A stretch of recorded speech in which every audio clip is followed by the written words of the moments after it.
Lola, I've always thought that when faced with a question like this, I would definitely know what to say.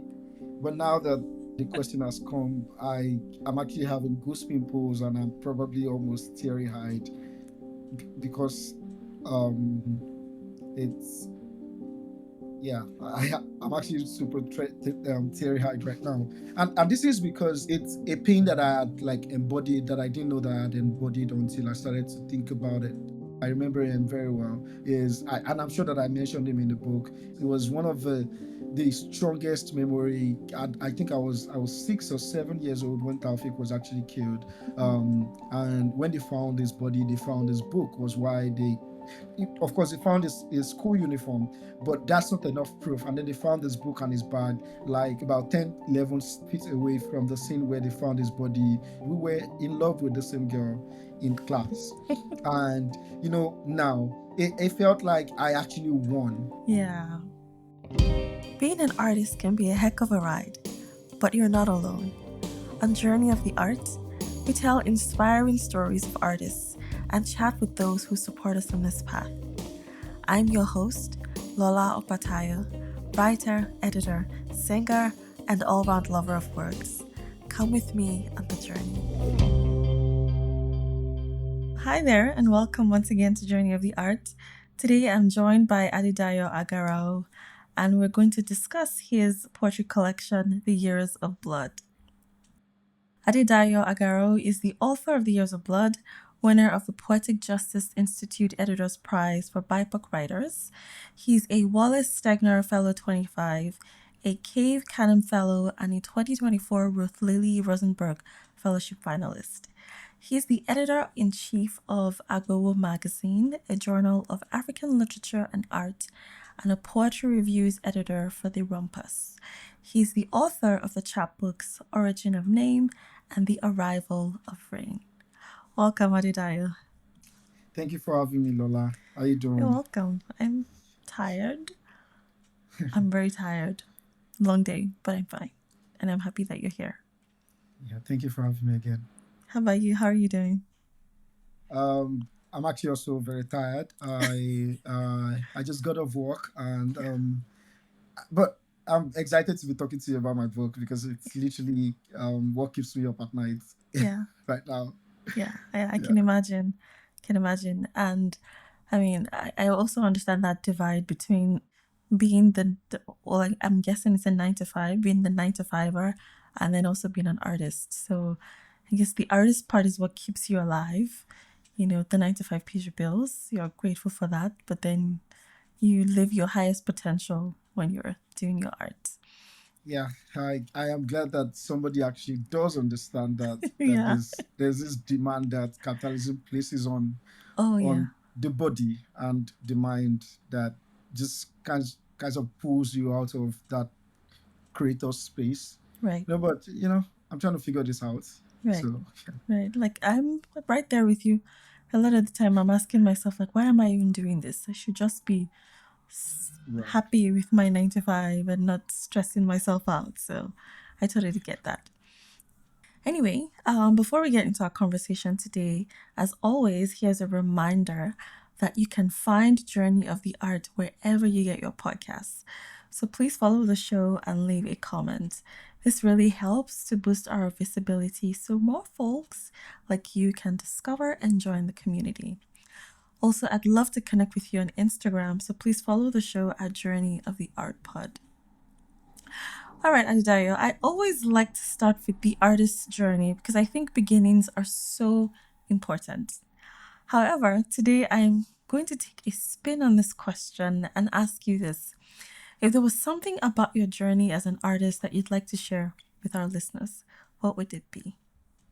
um that's interesting because I feel like my journey so far, although I must also so admit that I'm still evolving as a writer and as an immigrant. Mm-hmm. So and I'm trying to identify both experiences in the Right. same sentence because my journey as an artist in Nigeria who finally lands in America is the stage one.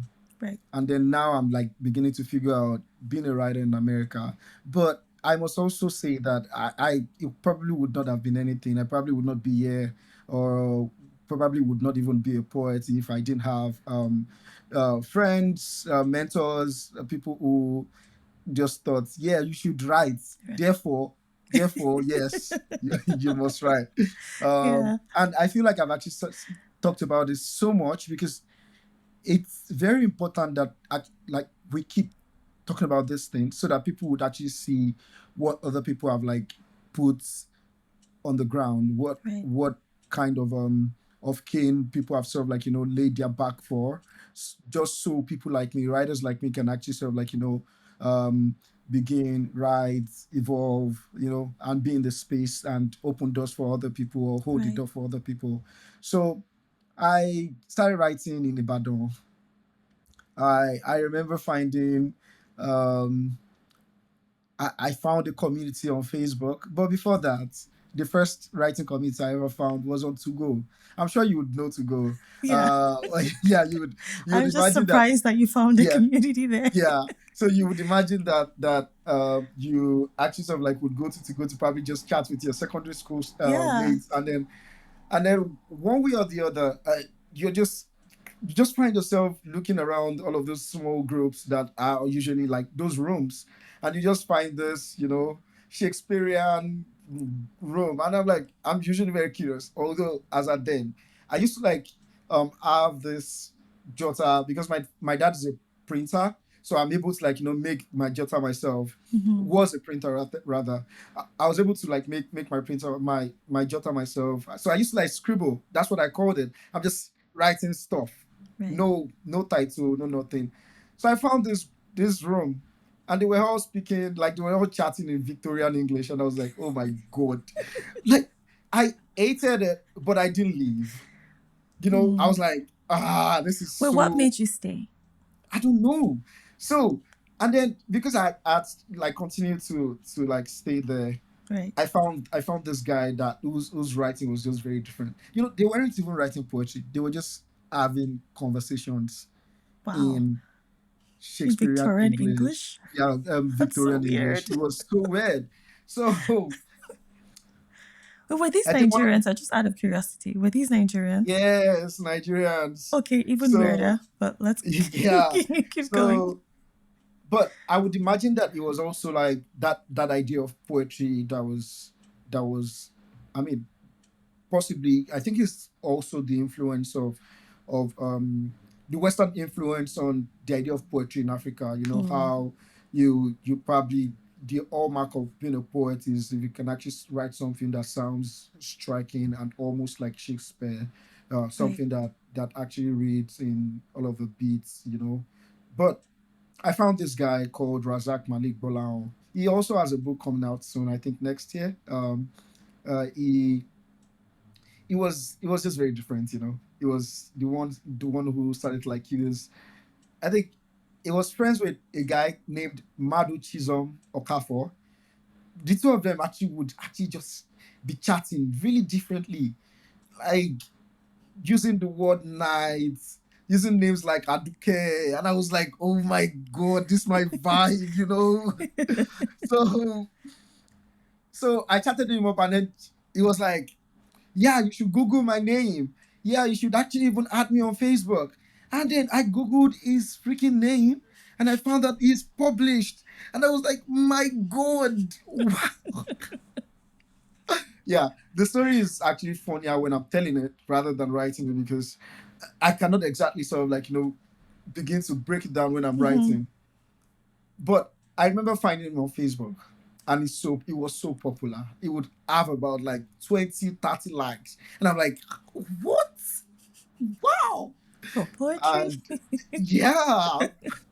And it was then that I then started to realize that maybe all of these scribbles that I've always like, had were me attempting something that's innate, that I don't have a definition for, you know.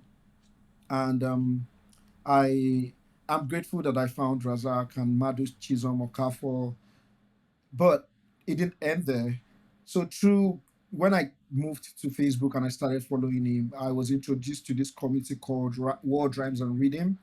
That was like late 2012 into 2013. Mm. So I remember that I wrote my first poem, like official poem in 2013, and it was commissioned by the director or the owner of that community, World Rhymes and Rhythm. He had about 10,000 writers, but this guy actually took. So I remember that I actually went into his DM and I was like, yeah, Sake IS or Sa Samson. Then because it was a very literary environment, you have to use Sa. Oh, and then Karis would be like, why are you calling me Sa? I'm like, yeah, Sake IS. And then I asked him if he would like to like be my mentor. And I went back to read that chat. It was cringe because I was writing in short and it Of was course. the way we chatted, we used to chat into go, and my sentences were in terrible shape. And it did not exactly like focus on my sentence, Mm. or it just wanted me to write something. So he gave me a prompt and I wrote, and that was it. That was the beginning, and that is still the beginning of it, because it feels like each time I think of my beginning and then I go back to write, I'm always thinking of home. I'm thinking of Nigeria. I have Mm. not pulled myself out of that space and everything that was happening around me then. I remember we were living in a two-bed apartment, I think. Yeah, on uh, on Lodge Street, very Right. close to Okeado. My mother was a sign writer. My dad is a printer. So it's like a very humble, very very humble family. Right. But they were like, "What are you doing? Right. You're writing." Of course. But I feel very grateful because it didn't take long for them to actually see that, okay, maybe this guy is actually doing something. Right. I remember that my parents did not know that I would leave Federal Polytechnic there to come to Ibadan for events, to come and like read my poems. And then when I was home, I think in 2015, I was home, we were on strike. I wanted to go for an event, and my mom actually had to sew a new dress for me, a new clothes for Wow. me to go. So I think that I'm trying to like pull the pieces together now that you've asked me that question, the things I've Right. not really thought about before, because it seems like it's not just KIS who like contributed to this. It's like the entire community, including my parents, Right. who sort of like directly contributed to me being the writer that I am today. So yeah, I don't know if this is a sufficient answer, but Yeah, it that is is. actually like, yeah. It is. I really like that. The fact that it happened as a chance encounter. A lot of times, the nature of the artist is to be introverted and to look within, which isn't bad, right? But there are times when you need other people, especially at the beginning, to prop you up and keep you going. And as you were talking about your mom making you an outfit to go do a reading, that's so beautiful. And it made me think about two things. First, it made me think about the fact that we've come a long way as a people. By people I mean Nigerians, because at that time it wasn't the most it wasn't the kind of thing that you would do, that your parents would cheer you on to be into arts, to be Right, a writer. right. And now I would say that Nigerian parents are more open to the Yeah. idea of exploring the arts. And the second thing that it made me think of was Ibadan. And we Yeah. both grew up in the city of Ibadan. And you were talking about Ukiado. I went to a secondary school that was in Molete. So there Oh, are, which yeah, one? UCGC, United Comprehensive Girls Oh, College. that was It was, literally by my street. it was UMC, and then it became UMC, yeah, UCGC. that was Yeah. literally by my street. Yeah. So I lived on Azan Street. I'm literally just walking down the street and I'm seeing your long Oh, fence. yeah. Yeah, Yeah. yeah, So several memories like are just rushing through my brain when you say Okeado. And it's a perfect segue into your book. I mean, I want to talk about other things, but I think this is a perfect spot to land and talk about your new book, The Years of Blood. yes. And I have several thoughts about it. But I think the first thing that I want to talk about is how it's dark, but also painful, but also reminiscent of a time in Ibadan, especially growing up and hearing so many horror stories of people who got kidnapped, people who got killed, and all of that kind of stuff. I mean, when I read, especially that first, I think there's the second poem that's dedicated to, I think it's called Suka. Is that Yeah, correct?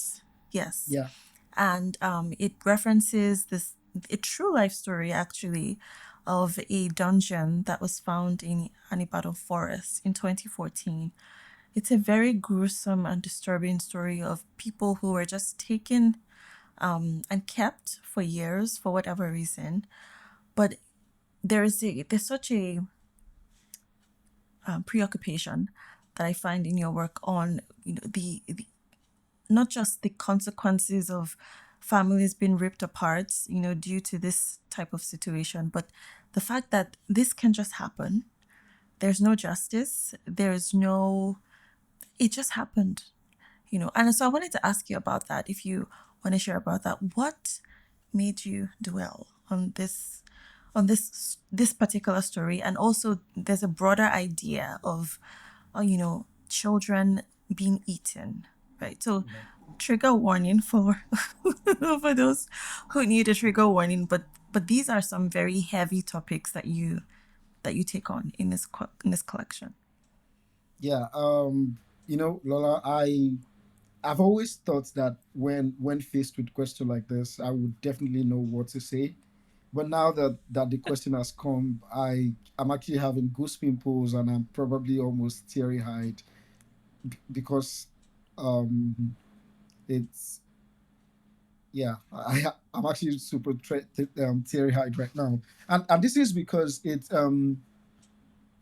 a pain that I had like embodied that I didn't know that I had embodied until I started to think about it. I wrote the Mm. first poem, the first ever poem that I wrote in this collection was on my flight from Lagos to Chicago for the first time I was actually going to leave Nigeria.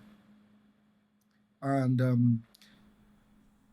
I was just sitting on flight. It was a very long flight, and I was just thinking of my life, Mm. my very small life in this world. And I was thinking of, and there's no way you think of your life and you not think of the people that you've met and the people Right.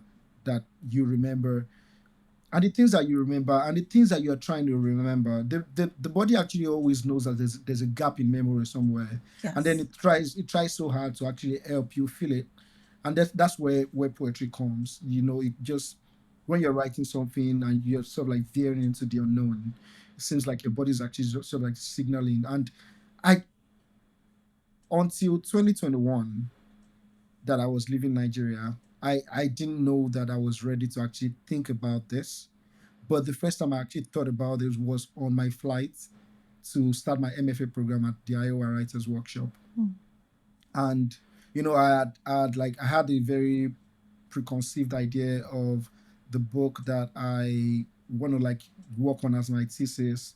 And interestingly, I just signed the contract for the second book today. So Amazing, yeah, amazing, amazing. so What do yeah, you have a title?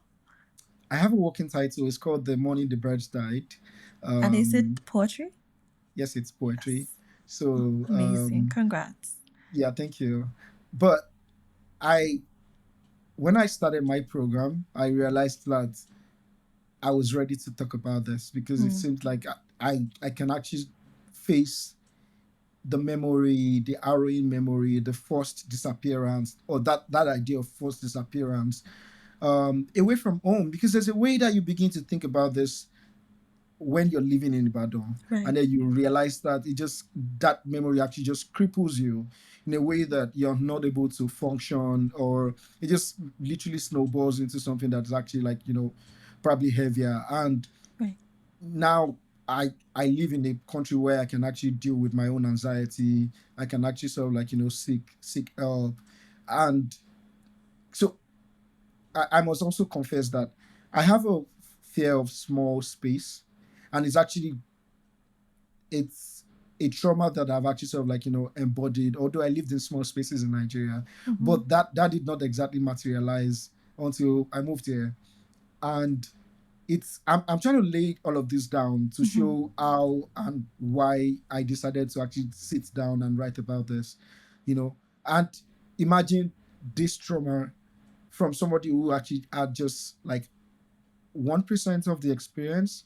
I i was i was picked, and then I was found. I do not have memory of what happened between this time, the picking and the finding. And by picking, you mean kidnapped? Yes. Yeah. So I'm trying to like use the word pick so that it does not trigger too many people, but I was kidnapped, and then I was found. I do not have a memory of what happened between this time and this time. I've been trying to like, think about it. I wrote a poem, I can't remember the title of the poem, but it was in the poem that I was actually like thinking. I was using the word think a lot because it seems like it was the body was like giving me its own version, and I don't want to like create an absolute and put a full stop to that memory and say, oh, this is absolute. Right. But people actually went through this. For instance, in soccer, there's a well documented series, although there's no series before. There are no details of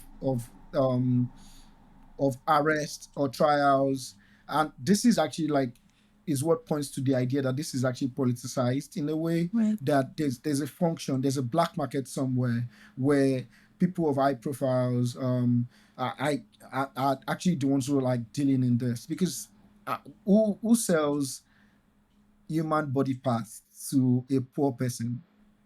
How can a poor person afford human body parts? How can who buys children that they then use for rituals? Like they literally, so one of the operations that they did in Soka was they also operated a baby market, a baby farm, where they would actually impregnate. Now it's you as a captor would impregnate a young lady that has been captured, keep her while pregnant, deliver that baby, and sell the baby to the people who wants to use the baby for ritual.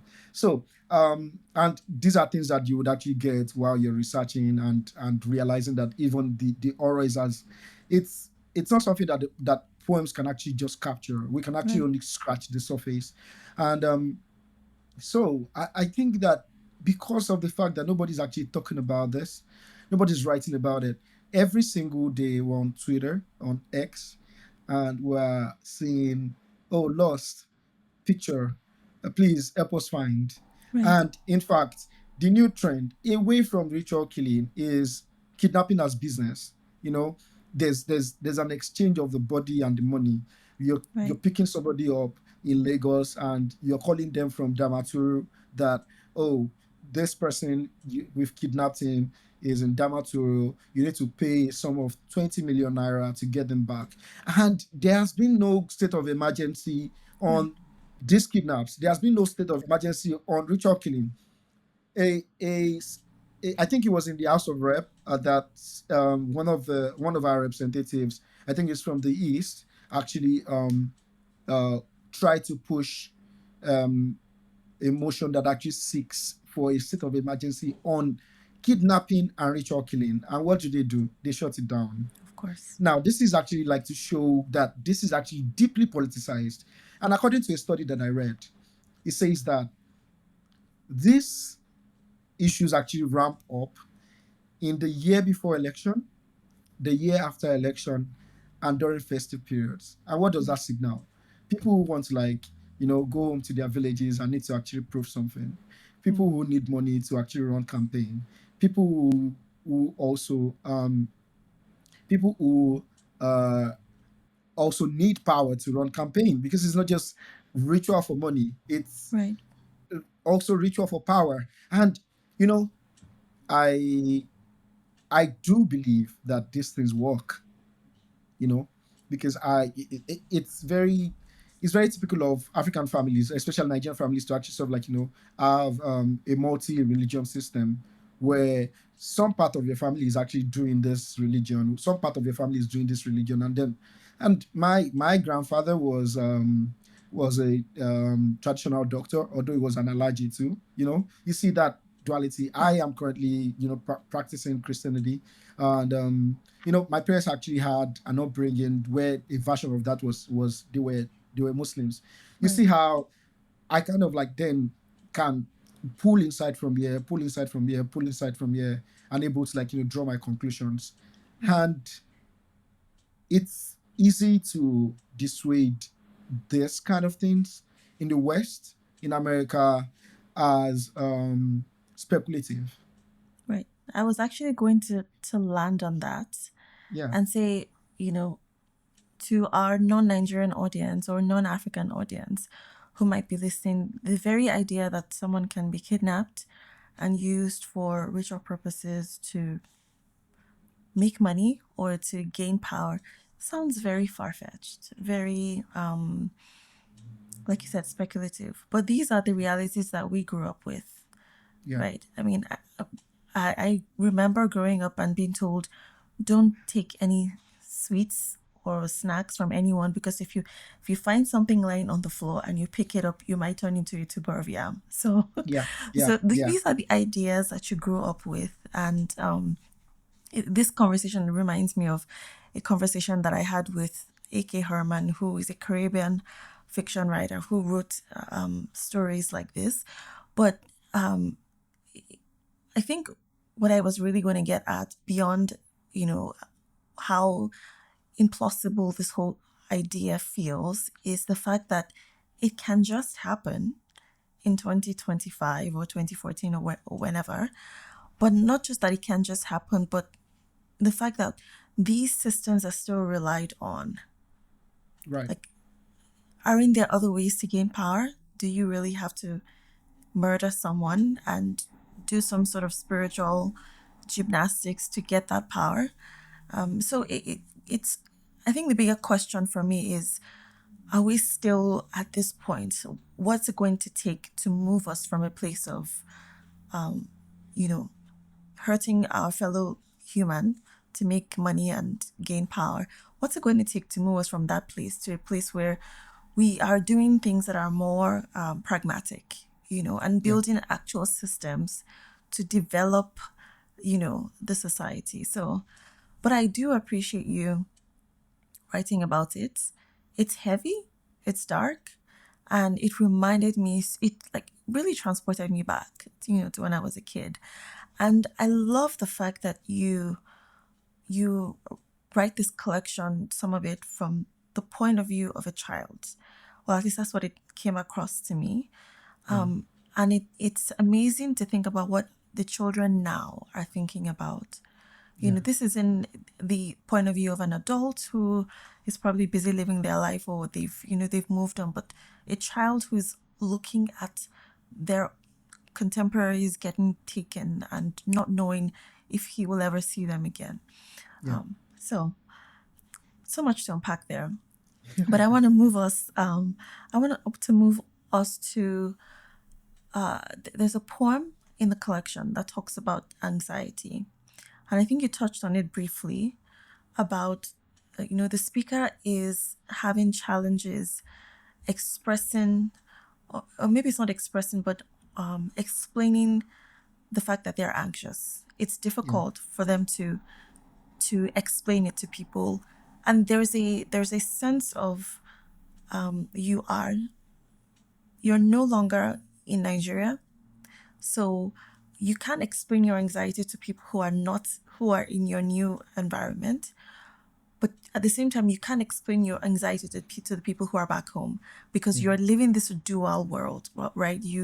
There's a beautiful line in there about a cat on this street is just a cat, but a cat on this street in Nigeria is somebody's, grandmother who's supposedly a witch. But it's this dual experiences that make the anxiety so heavy and so complicated that you can't explain it. Can you yeah. talk a little bit about unpacking this idea of anxiety? And these are heavy questions. Yeah. I think that once again, I feel very lucky, that I'm also currently where um, the idea of mental illness and mental health is actually taken serious, and and I've always held the position that the American kind of loneliness or depression is different from the Nigerian kind of loneliness and depression. There's a stark difference between both. You're in Nigeria, it seems like you're actually like lonely amidst people.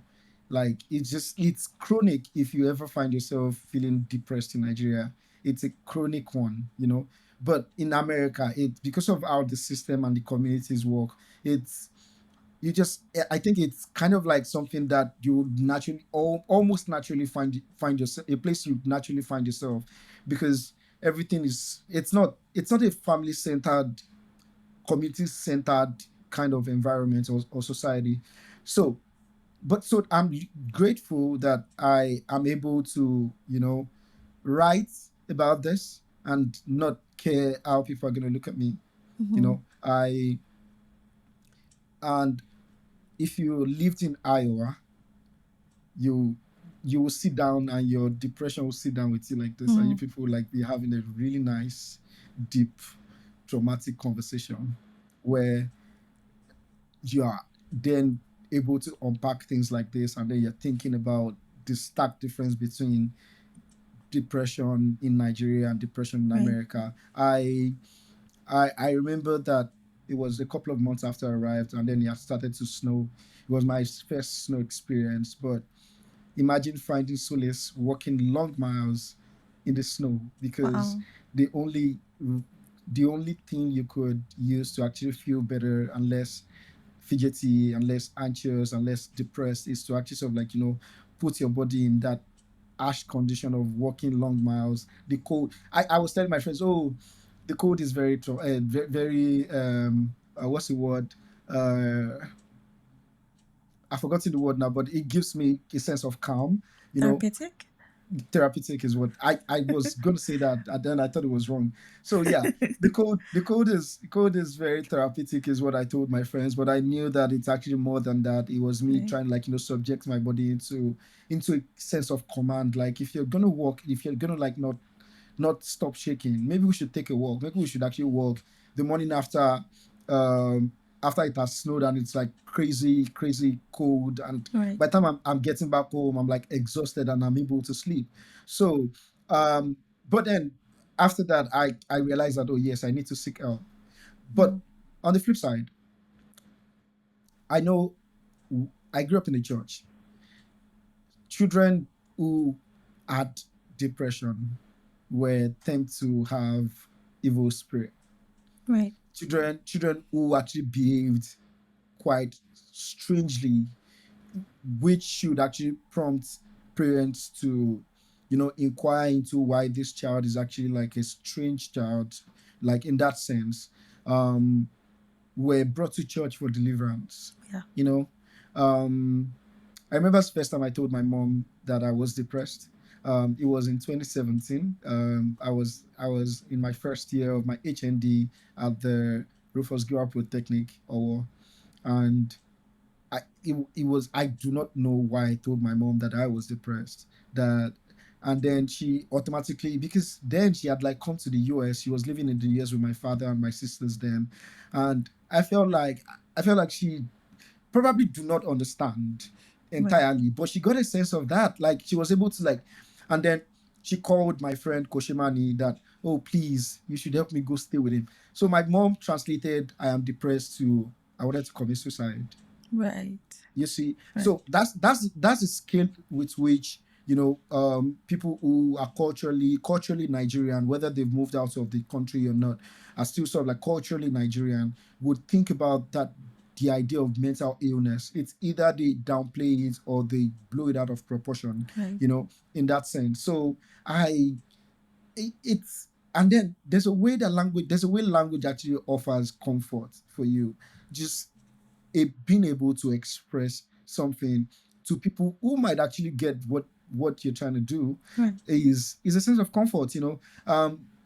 I didn't know that this poem was gonna be in the collection. When I wrote it as something that that I wanted people to be able to actually quote and say, oh, Fine Boy writes a poem about anxiety. You Yeah. know, the idea that the title is actually also very mundane, very, very, very vain in that Right. sense is also kind of like mirroring the way that I probably would have, downplayed the idea of anxiety in Nigeria, Right. and how um, all of those things are sort of like, demystified when you move away from your community, and then you begin to actually see that. But also, I'm not ruling out the fact that there's a spiritual. I mean, I am a poet, and then I understand the idea of symbolism, how you can actually use a word to actually symbolize. So if there are people who, like say, for instance, if we have like a gathering of 10 people or 20 or say 100, to make the if we have a gathering of about 100 people who actually add different kind of dreams, and then about 10 people are saying that they saw a cat and then they fell down. That is a symbol. It should not. It's the same way that, when the serpent actually spoke to Eve, and then the serpent actually like and then serpent was actually automatically called a snake. Mm. So now, because serpent was called a snake, and the snake actually offered apple to Eve, or convinced Eve to actually, eat the apple, then the snake then is a terrible animal. You should never. Do you see how Right. symbolic, how symbolism is sort of like shaping our perception? Whether so symbolism is actually sort of like, it played a really strong role in our childhood. Yeah. I could list go on and on and on and on, and I'm glad that I'm able to, like, write about anxiety, about how I actually genuinely feel Right. in a society that understands. And I'm glad that I was also able to, chase the idea of seeking help, getting on meds. And the next conversation will probably be, so meds, what does it do to you? But before we get there, I'm like just super excited. Yeah. So it's very interesting that you, in talking about symbolism, you also talk about religion, because there's a connection somewhere there, Yeah. right? And first of all, I want, before I go over there, I want to appreciate the fact that this collection is really, what it feels to me like, an unraveling and an exorcism of sorts of, all the, you know demons and all the past histories that had not been dealt with. But inside this collection is also what seems to me to be a, almost like a tug of war, like a struggle. The speaker talks, often speaks in disparaging terms of religion or of God, and in the next moment they're like, oh, there's an adoration. So there seems to me to be two responses. One that's Yeah. more like accusatory and disparaging, and the other one that's like, this is a God that I worship. So it seems like a struggle, right? While trying to process all of the past dark things that have happened in Ibadan, and growing up and coming to live in North America, and dealing with, the challenges of being a new immigrant. It's almost like inside of that mix is also that struggle with religion. Yeah. Can you talk a little about that? I know that it's not like out there, but it's like, if you read in between the lines, you I'm see I'm that glad struggle. I'm glad that you caught that. You're a fantastic reader. You're my Thank kind of you. reader, actually. So I'm like really grateful. Hi, it's an interesting question because uh like I said, I grew up in the church, and I'm currently working on a collection that is called the Book of Cain. It's yeah, so you probably would start getting an idea of Right. where my mind's at. And again, I think that the idea of creation is actually very absolute. It wasn't something that was offered as an option. So therefore, and then God also is an absolute God, in that he would tell you point blank that I created you to serve me. So first, you weren't exactly offered an option for service. You weren't offered an option for creation. So while you're, adoring and saying, oh, these are the good things you've done, the poet is also thinking, or to speak plainly, I'm also thinking of how I am able to question God. I Right. mean, Job did question God. Sarah actually did question God. All of the people who were exemplary in the Mm. scripture actually had a sense of question. So as a poet, I'm thinking of the self and the why. Right. How have you made us go through this? God created man to adore him, but also um, Esau I hate, Jacob I love. You see that Right. different sense Right. of predestination. Some have already like been predestined to doom. Right. Some were predestined to glory. So what went into that sense of predestination? Now to make that a relevant conversation in my narrative, why am I anxious, God? Why Yeah, like did why this did this happen to person, me? yeah, why did this why person get why was killed? this my Yeah. friend, the one who was killed? Taofiq, I think Taofiq, I remember him very well. And I'm sure that I mentioned him in the book. He was one of the strongest memory. I think I was 6 or 7 years old when Taofiq was actually killed. And when they found his body, they found his book. Was why of course, they found his school uniform, but that's not enough proof. And then they found his book and his bag, like um, about 10, 11 feet away from the scene where they found his body already, like his head already chopped off. And I remember seeing that. Mm. So now, as an adult, I'm thinking this is somebody who I was trying to also resolve an issue with. We were in love with the same girl in class, and now it felt like I actually won. When Yeah. it left. Now imagine that I, as a child, actually carried that guilt of the fact that, oh, I didn't exactly get a fair. He didn't get a fair Right. battle. Right. Of course, none of us actually eventually dated Damilola. What's Okay, her we're surname? calling her out now. Yeah, Okay. yeah. None of us actually dated Damilola, um, but I remember that at least I saw Damilola when we left the school. I saw her about 15 years later. I still I think I still have a contact. Now, each time I think of Damilola, I cannot but think of Taofiq, who did not exactly get the chance to probably express his love Mm. because he was taken away from us. So, God, why? You see how I'm sort of like, bringing the um this transcendent narrative of creation into Right. the very relevant things that have happened in my childhood and are currently happening. It's the same way we're thinking of the idea of depression. It's the same way we're thinking of Right. the idea that people were actually like um you know uh we I okay, this is a very interesting question, interesting narrative. I recently got the news that one of the leaders of the church that I went to when I was in Owo, Mm-hmm. Federal Rufus Giwa Polytechnic Owo, actually died. And this man, Pastor Alade served God with everything he had, and he died of cancer. It's So hard. you see how you are left with no other option than to actually ask God that, Yeah. okay, God, why, what's happening? See, so it's an internal struggle that I'm trying to, like, find ourselves to. So I come to poetry to actually find those answers. I'm Right. probably not as bold to actually, like, sit down and say, oh God, why is this happening? But I can actually, in that silent place of writing, begin to actually, like, think out with that idea, push direct questions, Right. pull, of course, my own derivation, check what the scripture says, write the words and into the scripture. I did it really subtly in this book, but I am actually developing a collection of poems that probably would actually also think of that idea of predestination on a more Mm-hmm. global scale. For instance, why is Israel the country that God has chosen? That idea, and why have you allowed this violence to go on for this long? Right.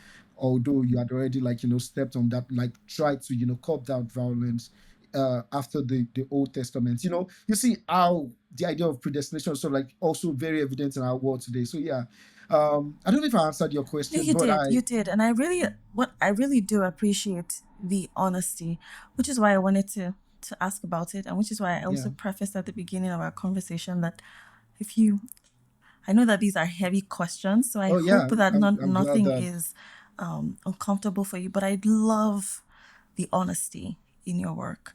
Like it's very obvious.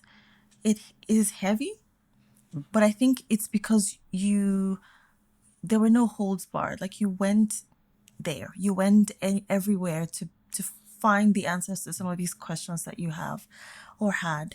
But beyond this searching of answers is the beauty of language in the collection. I have to say that it is very impressive. It is very, very impressive. I haven't read work that has been that impressive in a long time. So there are several parts to this. There's a beauty of rhythm in your collection, but there's also the beauty of the dual languages. So you use English, but then you also infuse Yoruba into it, and it's so beautiful. And I probably have a greater appreciation for it because I'm a Yoruba woman, but it's almost like you went to your very root to write this collection, right? Like okay, Yeah, English is the language of the colonizer, but Yoruba is my mother tongue. It's the one that, when I'm about to close my eyes in death, I'm probably thinking in Yoruba, like yeah. So I wanted to ask you about that. What was your strategy for melding those two languages together? And also, what was your strategy? So there is a double-headed question. And also, what was your strategy in writing with as much rhythm as you did? Um, Is that too much? I'll start with the last question. Okay. So this is actually really relevant because I come from a house of music. My younger sister actually sings professionally. She doesn't she hasn't put out her own body of work, but Right. she has worked with Davido, she has worked with Ashake and a couple of people, and then she actually is Amazing. the So a family she's of the artists. she's the register backup artist for the Edis. So each time the Edis is producing their events in the US, she's the go-to backup artist. Right. But So shout out to your um, sister. shout out to Gumsela Agarau. But the truth is that I think it's in my lineage. My grandfather was a songwriter. He was one of he started the Akpala band with Aaron Oshola, and Wow. I would believe that that is probably the reason why rhythm is in the family Hmm. because it comes naturally to me. I do not think, oh, I'm gonna sit down and then use inline rhymes or think of words that are sort of finding each other because it seems like each of my words are usually looking for one another in that sense. Yes. In that I, I and then also what going to school to study writing would do to you is that you begin to then catch your own pattern of Yeah. writing. And I started to see that, oh, I see myself actually doing this a whole lot, so therefore I'm gonna just try to consciously do it now and try to make the craft better. So Hmm. I am actually then thinking of lineation, I'm thinking of reading, I'm thinking of my daddy playing his father's table, try to the song his father wrote that is Right. playing on the tape recorder. So I think that um I I cannot give an absolute response Right. to this, No, but you but did I you have did you given did skirt around the answer. The I fact have that given you, it's yeah. flown from the top, yeah. Yeah, so I'm sure that my grandfather also did not stumble into music. It was probably his father, his grandfather, or his mother even, or his grandmother, who actually just tried to, because of wealth, would say, Hmm. "How dare me sing?" And Ijebu people, very proud Yeah. people. So yes, but you see, you've actually sort of answered the second leg of the question, which is the fact that I actually primarily think in Yoruba because I spent several years in Ibadan. I went to Ibadan Post High School and that is actually like a novel in itself. Just you going to Ibadan Post High School. I went to Ibadan Boys High School. I ran in Ibadan Boys High School because inter-school fights, you know? Oh, Yeah. wow. So I Well, I that's a lot of stories. yeah. I mean, I'm You sure should that explore someday it. we would get there. I I you know, I lived with my father and his friends, watched them dancing. I sat down with my father and his friends drinking while I'm drinking Maltina. And we have been to parties that involved several families. There is no way that I can actually sort of like, not think in Yoruba when I'm thinking of things that I'm trying to process. So Right. when I was writing this collection, I knew that I cannot, but there's so you mentioned also the colonial aspect of language, right? Right. How English sort of like tries as much as possible to take preeminence, especially in creative work, and how, of course, the West actually thinks that the most um, the most prestigious work is the one written in English, and Right. also that idea of translation, that you have to translate your language for you to win an award in the West. So they actually did create an entire what's it called, category for translation in literary arts. And then of course they would give a version of that to the source writer and the person also who's sharing the glory, who has written this in English. I'm sure that the idea of translation actually works across languages, but the next question is then that what Yoruba work has actually been translated. So in my own work, I'm actually doing the work of the writer and the translator, where Yeah. I try as much as possible to only a few times did I write a line and then I'm telling you. I think it was actually only in the first poem where I said that a man would be standing in the corner and say, "We're alone, Yaloyi," which is to mean, but Yeah. I said that because it was the introduction to the book. I needed to actually give as much context as possible, and that was very strategic. In other places, I created a notes and glossary section where I tried to help people and readers chronicle.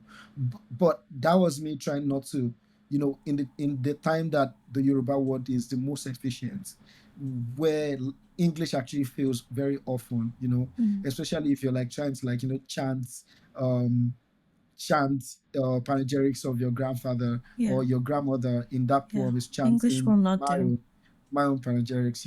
So English cannot do that. English cannot take over my language. It cannot fully express my own culture. It cannot.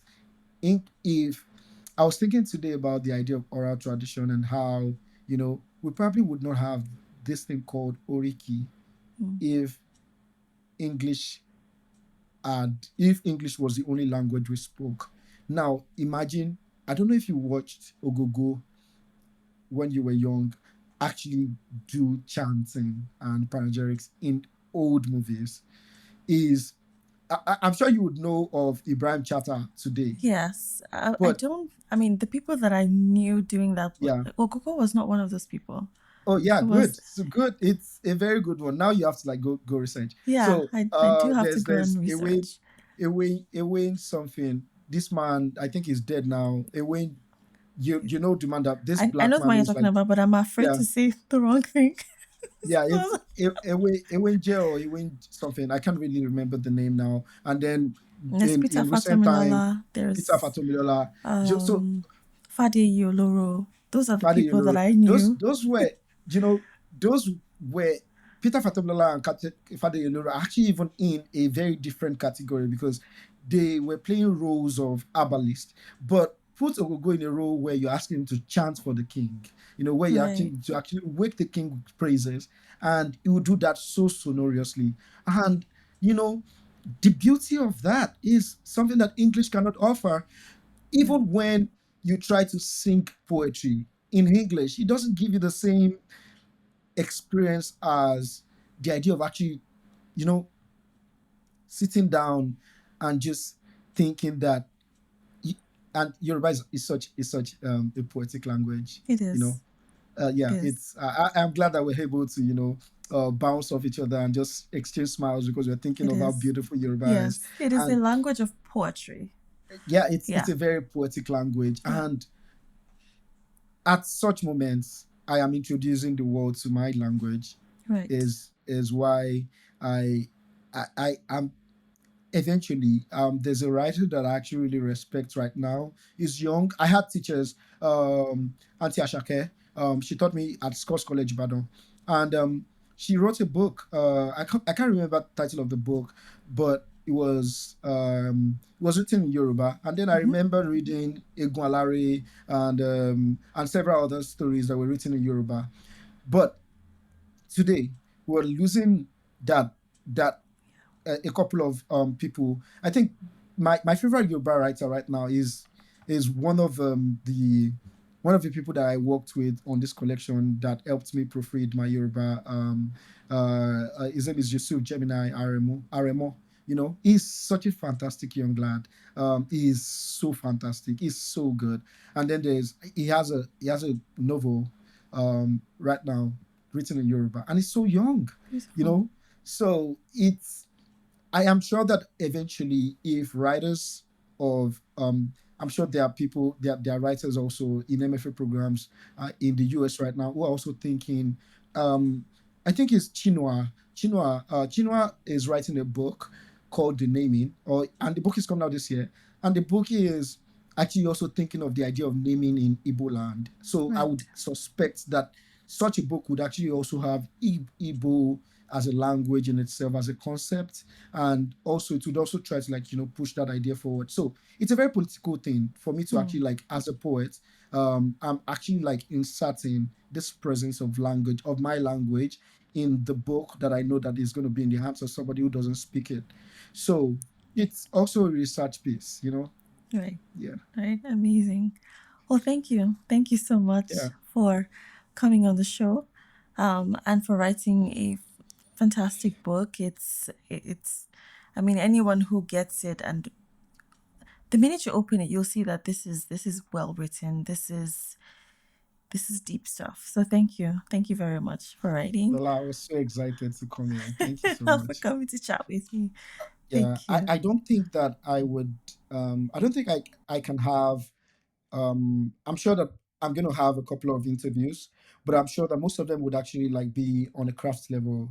And so it meant a lot to me to actually come on a podcast where the host is actually someone who also speaks my language, who also Yeah. understands the the drift from where I'm writing, who's also probably traumatized by yam stories and Oh stories yeah. of Of manhood being flying in the collected and night. seized, and then the stories of cats, and all of these things. So it means so much to me. You're very welcome. Thank you Thank for you. Yeah. coming. And it is my pleasure to provide a platform where people can come and, I mean, I think these concepts really travel far across, different African and Caribbean experiences. So thank you for coming to Yeah. share. And I was actually saying that it is my pleasure and my honor to be able to provide a platform for people to be able to express these things and not feel like something is wrong somewhere. Right. Right. So Right. thank you. Thank you. On the next episode, I'll be chatting with another inspiring artist. But before then, I'd love to hear from you. Tell me what you think about this show and this episode. Feel free to drop me a note here or send me a DM on Instagram at Journey of the Art Plot. Finally, please subscribe if you're watching this on YouTube, or follow and rate the show if you're listening elsewhere. Help me connect with other artists who need a dose of inspiration today. Until next time, stay on the journey of your art.